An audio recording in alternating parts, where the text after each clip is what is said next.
Hi there, Marc Verzatt. Go to my webpage if you want to know more about me, but sufficient to say that I am an opera stage director and an acting coach, as well as being an actor and an acting teacher. And today's insight is into the magic flute's Tamino.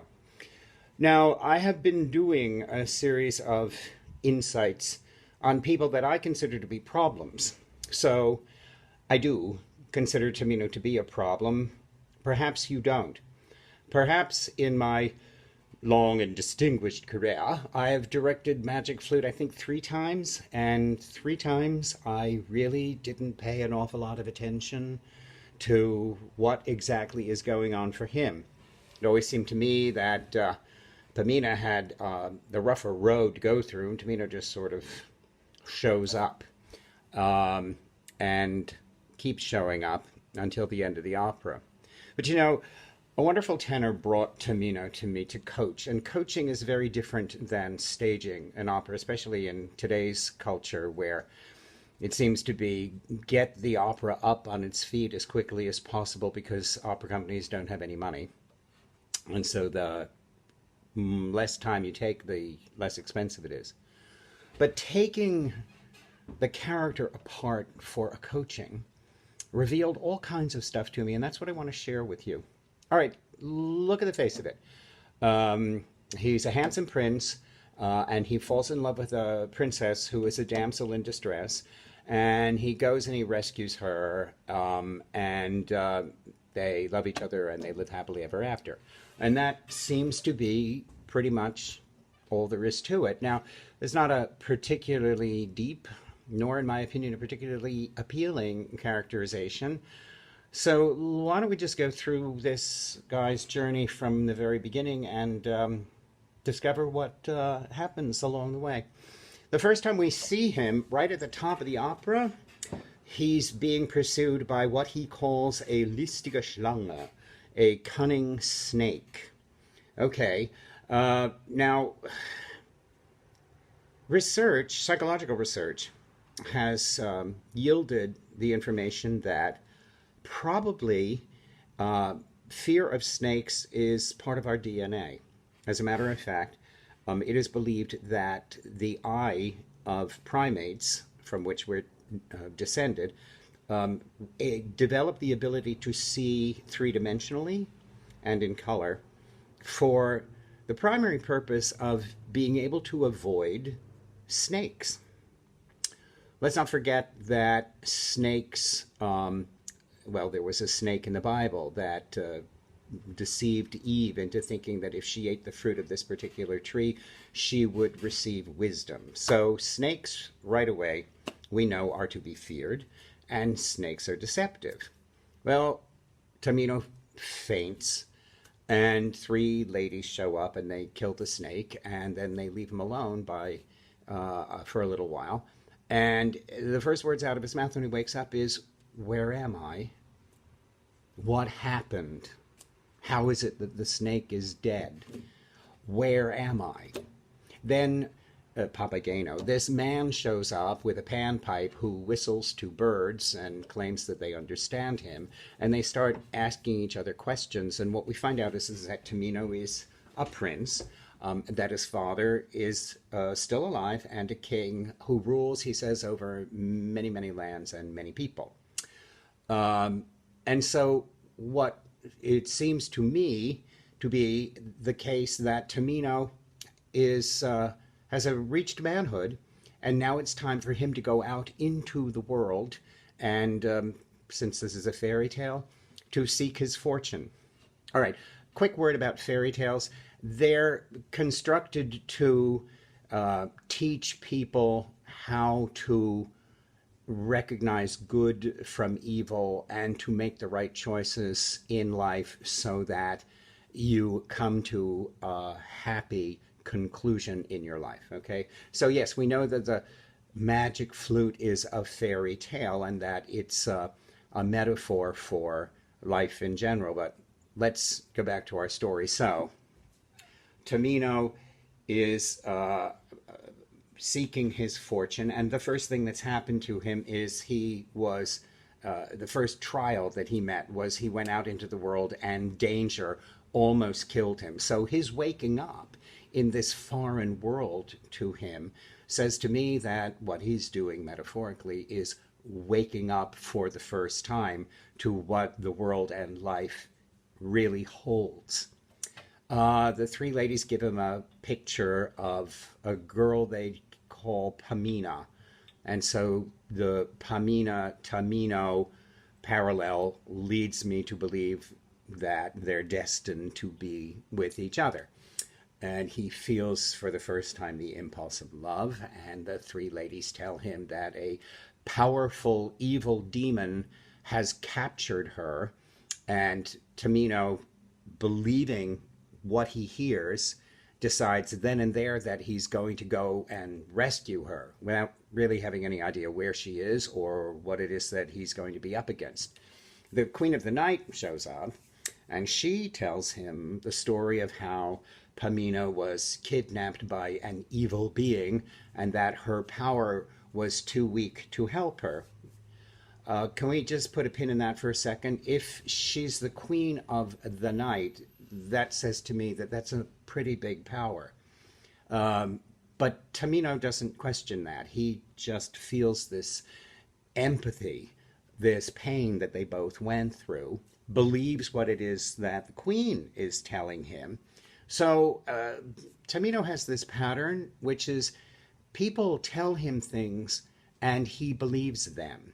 And he believes that what they're telling him is the truth.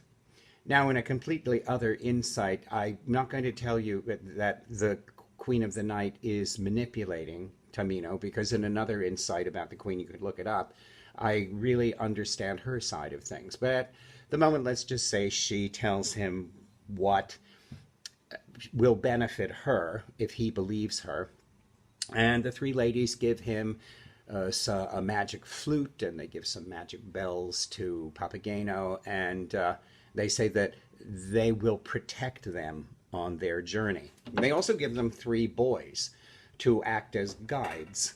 Now, boys, I take to be, since we're dealing in the world of metaphor, to be symbols of innocence, inexperience, the wisdom that children have of being able to see things, like fools, to be able to see the reality and to speak what the reality is. Their minds haven't been tarnished with prejudices and biases. So these three boys will serve as the guide for the two of them. Okay, well, Tamino and Papageno get separated, and the boys bring him to Sarastro's fortress, and Tamino asks them if he'll be able to save Pamina.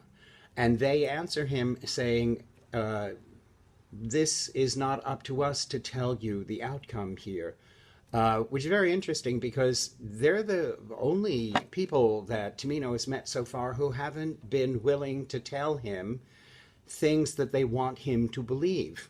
They simply tell him, the three boys, that he is to be steadfast, patient, and mostly to be silent. Now bear in mind that they impose this on him, and that almost the entire second act, Tamino will be under an oath of silence. All right. So he eventually meets up with Pamina, who has been in conversation with Sarastro, and Sarastro has been telling Pamina things like, I took you away from your mother because she's a proud woman, and that a man needs to lead you on the way, which I find in this hashtag Me Too era that we live in, rather outrageous. But I believe that Sarastro's making a point with Pamina, and that's another insight for me to do. Okay, so he then tells them, right after Pamina and Tamino have met for approximately 10 bars of music, that both Papageno and Tamino have to be taken away and they need to be purified. Well, I haven't seen anything that Tamino or Papageno have done that strikes me as being particularly corrupt.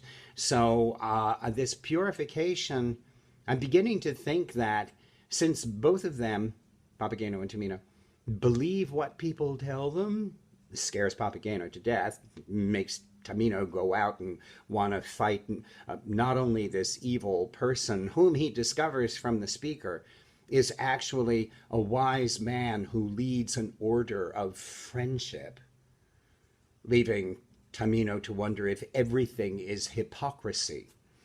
And as long as I'm on that thread, he then asks if Pamina is even still alive, and that much information the off-stage voices give him.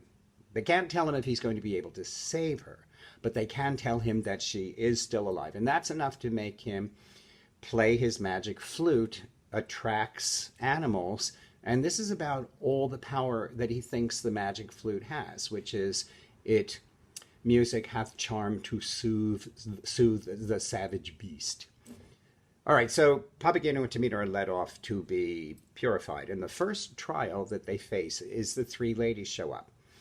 And the three ladies, and they've been enjoined to be silent, the three ladies tell both of them that these priests are wrong-headed and that anybody who follows them will be dragged to hell. And Papageno starts freaking out, and Tamino tells him, don't listen to them because they have a woman's way of thinking and they do nothing but chatter a lot. Once again, I think rather offensive, but there's a point that I'm going to make about this that I think will take care of this rather misogynistic point of view that this opera seems to be connected with. Eventually, Pamina shows up, and she has heard that they need to be purified. She doesn't realize that she's not only there to test Tamino, but this will be the ultimate test for her, and she can't get him to speak to her. So having spoken to him for 10 bars of music in the first act finale, she now leaps to the conclusion that he doesn't love her anymore and that her life is over. Indeed, she threatens that she will find peace in death. Or rather, she says, peace will be found in death, which I always think of as being a slightly veiled threat to Tamino, which is, you too will die if you follow these priests. Finally, he meets her one last time with Sarastro, who, interestingly enough, never seems to directly address Tamino, but talks for him or talks about him to other people, but never speaks to him directly. As I said, he's more concerned with addressing Pamina's concerns. And Tamino assures her that whatever it is that he's going to go through, there will be a happy outcome to it. And then we don't see him for quite a while until the second act finale, in which he comes in and says that he is now ready to face anything, including death, because he walks the path of virtue. What it seems to me to have happened to him is a kind of transformation, where he finally has realized, especially with that final trial with Pamina, that all of these tests of him not reacting, of him not speaking, have given him the room to understand that if instead of reacting, you stop and you consider and you make up your own mind, if you keep quiet and not react, listen with your mind and your heart, look upon others with compassion, learn to reason for yourself, and that there is nothing in life that is to be feared except blindly trusting the motivation of other people. He has one last lesson to learn, and that is what the flute is for, because he's about to enter the trials of fire and water with the flute, but having no idea what it's for. And it takes Pamina to come to him, tell him that she says, I will lead you by your side. In other words, she's not going to wait outside or walk in back of him, but that she will lead him because love has strewn their path with roses, and roses contain thorns. But the flute which was made by her father in what she calls a magic hour, will get them through the trials. And since the trial of fire and water are the trials that are going to burn away and wash away all of their preconceived notions that other people have the answer and that other people know better than they do, and that they don't have to think, they merely have to follow, all of that they will be able to overcome with the playing of the flute. For me, the flute symbolizes that which gets you through life, your faith, your belief, your courage, your love. And both of them do make it through both of the trials. Having learned the lesson that the magic of the flute is that which you believe in your heart, that is exclusively yours, and that will overcome any obstacle. Tamino goes from the journey of being swallowed up by deception, lies, danger, trods the path of being told how to think, how to feel, what to believe, and he and Pamina on her own path have both learned that thinking for themselves, reasoning things out for themselves, and truly loving one another in this life will overcome all difficulties. And that is the magic of the magic flute.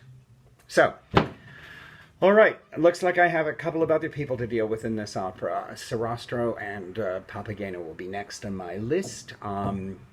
Please get in touch with me on my webpage. Write to me. Let me know how you like these, if you like these, what you would like to see done maybe better, or any problem characters that you have yourself that you would like me to talk to you about.